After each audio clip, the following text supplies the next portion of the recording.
are going to start chapter 7, where we are going to consider a new mathematical transform called Laplace Transform. Let's go back one step and ask ourselves, why do we need mathematical transforms? Why do we need Fourier transform? Why do we need Laplace transform? And in the future, why do we need Z transform? And all these transforms, what are the benefits of using transforms? So as we saw from Fourier transform, that using transforms allows us to see our signal in another domain, in the frequency domain. Rather than seeing our signal only in the time domain, we see it in another domain, which is in the Fourier transform was the frequency domain. When we see our signal in another domain, we will be able to do things that we couldn't do if we see our signal only in the time domain. Like what? Like multiplexing signals, which we discussed in one of the previous videos. Multiplexing signals means, for example, if you want to transmit many signals together at the same time, like using your cell phone, other people are using their cell phones. They are transmitting their signals at the same time. How would the receiver be able to separate these signals from each other? How would you be able to listen to each signal from this user or from the other user without interfering with each other? If you only look at the time domain, you will find that all the signals, your cell phone, the signal from your cell phone, the signal from other users' cell phones, they are being transmitted, all of them, in the same time. All of us, we are talking. It happens sometimes that all of us are talking at the same time, right? In our cell phones. So the signals in the time domain, all the signals are being transmitted in the same time. If you look at the signal from the time domain only, you will not be able to separate these signals from each other. So if I give you all these signals superimposed over each other, you will not be able to separate these signals from each other. But looking at these signals in another domain, like the frequency domain, you will find that each of them is being transmitted in a different frequency. For example, my signal is transmitted on a frequency with center frequency omega 1, your signal is transmitted on another frequency, a third person's signal is transmitted on a different frequency, and thence using the frequency domain allows us to separate my signal from your signal from the third signal, and you can listen to each one of them alone by using the filters. For example, if you want to listen to my signal alone, you would use a filter to filter my signal alone and suppress or remove all other signals. So here the point is, seeing the signal in another domain allows us to do things, to do operations or functions that we couldn't do from the time domain. So this is the first reason why we use transforms. The second reason for using transforms is it allows us to do some operations in an easier way. For example, we saw that the convolution in the time domain, it turns into multiplication in the frequency domain, right? So it's easier to do multiplication than to do convolution. So we can implement the convolution by using the transform, and we do only multiplication in the frequency domain rather than doing the actual convolution. Also, solving differential equations. If you have a differential equation in the time domain, simply you will find that if you transform it to the frequency domain or to any other domain, it will convert into just a simple algebraic equation that you can just take a common factor and divide and solve the equation in a very easy way in the other domain. So these are some of the benefits of using transforms. Okay? So this is just like a reminder why we use transforms. In this chapter, we are going to consider another transform called Laplace Transform, which is a more general transform than the Fourier transform, as we will see. We will find that Laplace transform can be used to find a transform for more functions than Fourier transform. So there are some functions that Fourier transform doesn't exist for. For example, the ramp function. The ramp function, if you try ramp function r of t, which is t u of t, if you try to find the Fourier transform for this function, you integrate from minus infinity to infinity, t u of t, exponential minus j omega t dt, you will find that this integration, it diverges to infinity. It goes to infinity, and hence there is no Fourier transform for this function. even if you try to use the integration property by knowing the transform of the unit step and the ramp is the integration of the unit step, you will find that the transform goes to infinity. However, using the Laplace transform, allows us to find a transform for this function. So Laplace transform exists for the ramp function at the same time that Fourier transform doesn't exist. And it's not only for this function, it's for many other functions. So Laplace transform can be used to find the transform of many more functions than Fourier transform. It's a bit easier to analyze the Laplace transform. Why it's a bit easier? Because we'll find that the variable of the Laplace transform, we don't have j omega, we have just a real variable. It's not actually real, it's implicitly complex, but we deal with a real variable called s. We don't have a j in the integration. Okay? Also, there is one important thing that makes Laplace transform very useful in circuit analysis and in control systems, which is that Laplace transform takes initial conditions into account. So when you solve a differential equation, usually the initial conditions are very important and you need to take them into account when you solve this differential equation. Laplace transform does that. Fourier transform didn't do that. When we solved the differential equations using Fourier transform, we didn't talk at all about initial conditions. However, in Laplace transform, you will find that initial conditions will appear when we talk about solving differential equations. The definition of Laplace transform simply is it's very similar to Fourier transform. What we are going to replace, instead of having j omega, we are going to replace it with a variable s. Where s, in general, it's a complex variable which consists of a real part, sigma plus j omega.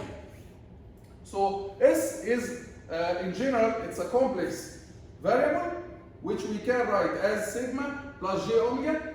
For sigma greater than 0, we can find Fourier Laplace transform for many other functions, for many more functions than Fourier transform. So in general, the variable of Laplace transform, it's a complex variable. We call it S, but it's a complex variable implicitly, which consists of a real part sigma and an imaginary part omega. The definition of Laplace transform of S, okay? So let's just follow the notation that we use in the textbook. So the Laplace transform, which we call it f of s, let's call it f of s, of a certain function f of t, it's defined as integration from minus infinity to infinity. Your function f of t multiplied by exponential minus st dt. So as you see, this is exactly the same expression that we use for Fourier transform. However, instead of having j omega, we have now a variable called s. We deal with it as like similar to dealing with real variables, but we know from inside that this s, in general, it's a complex variable that has a real part sigma and an imaginary part omega. This is called the two-sided Laplace transform.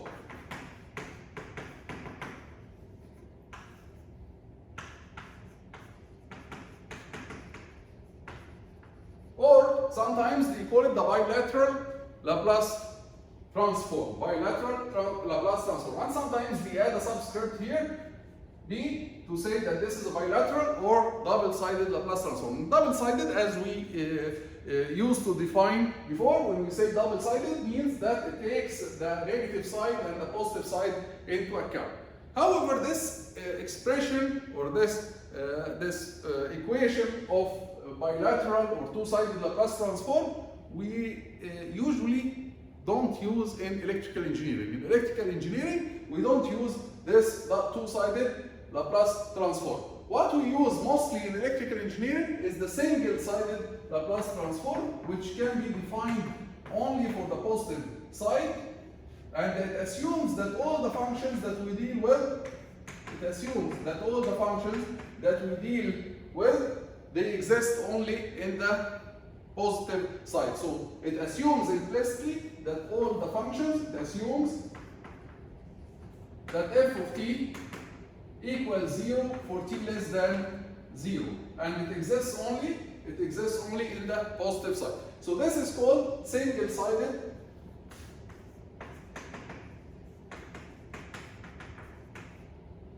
Laplace transform or unilateral Laplace transform. So this is called bilateral Laplace transform or two-sided, bilateral or two-sided, and this is called unilateral or single-sided Laplace transform. And this is the one that we will be using in our course, and this is the one that is usually used in electrical engineering in all applications related to electrical engineering. Let's solve one example to see how we apply this Laplace transform. So for example, if we want to find Laplace transform, and this is how we write it, Laplace transform of a certain function, let's take u of t, okay? So the Laplace transform of u of t will apply the equation, it will be f of s equals integration from 0 to infinity, u of t exponential minus st dt, and of course, u of t from 0 to infinity, u of t equals 1, so this will give us exponential minus st over minus s, and then we substitute the limits of integration, and then we get exponential minus s multiplied by infinity, so exponential minus infinity will be 0, minus exponential 0, it's 1, over minus s, so this will give us 1 over s. But we notice here, before we proceed any further, we notice something. What we did here in this step is correct only under one condition. It's correct only under one condition. What is the condition? What is the condition in order to say that exponential minus s multiplied by infinity is 0? When we substituted infinity here, we said that exponential minus s multiplied by infinity is 0. What's the condition for that? S is, again, sigma plus j omega, right? So what is the condition to say that exponential minus sigma plus j omega multiplied by infinity is 0? The condition here is that sigma, the real part of s, must be greater than 0. It must be greater than 0, right? Otherwise, if sigma is less than 0, the integration here would converge, would diverge to infinity, right? So if sigma is less than 0, like let's say negative 2. Negative 2 multiplied by a negative, it will be plus 2. So it will give you exponential 2 multiplied by infinity, which goes to infinity. So in order for this exponential negative sigma multiplied by infinity to go to 0, sigma must be greater than 0 so that you get exponential minus 2 multiplied by infinity, and the result will be 0. So here there is a condition in order for the Laplace transform integral to converge. There is a condition that sigma must be greater than 0 for this function. And this is what we'll see for almost most of the functions. When you do Laplace transform for any function, there will be always a condition in order for the Laplace transform to exist. This condition, we call it the region of conversion. So this condition, we call it the region of convergence. Region, or to abbreviate it, ROC, region of convergence. And it exists for almost all the functions that we will do Laplace transform for. Okay? You have to do Laplace transform and then you mention what is the region of convergence for this Laplace transform. Again, what's the meaning of region of convergence? This is the condition or the region where Laplace transform converge. It exists. Otherwise, outside this region, the Laplace transform will diverge to infinity. It will not exist. Okay? So the region of conversion represents the region at which Laplace transform is going to converge to a finite value. Outside this region, Laplace transform will not exist and it will diverge to a very huge value to infinity. Okay, so this is an example on Laplace transform.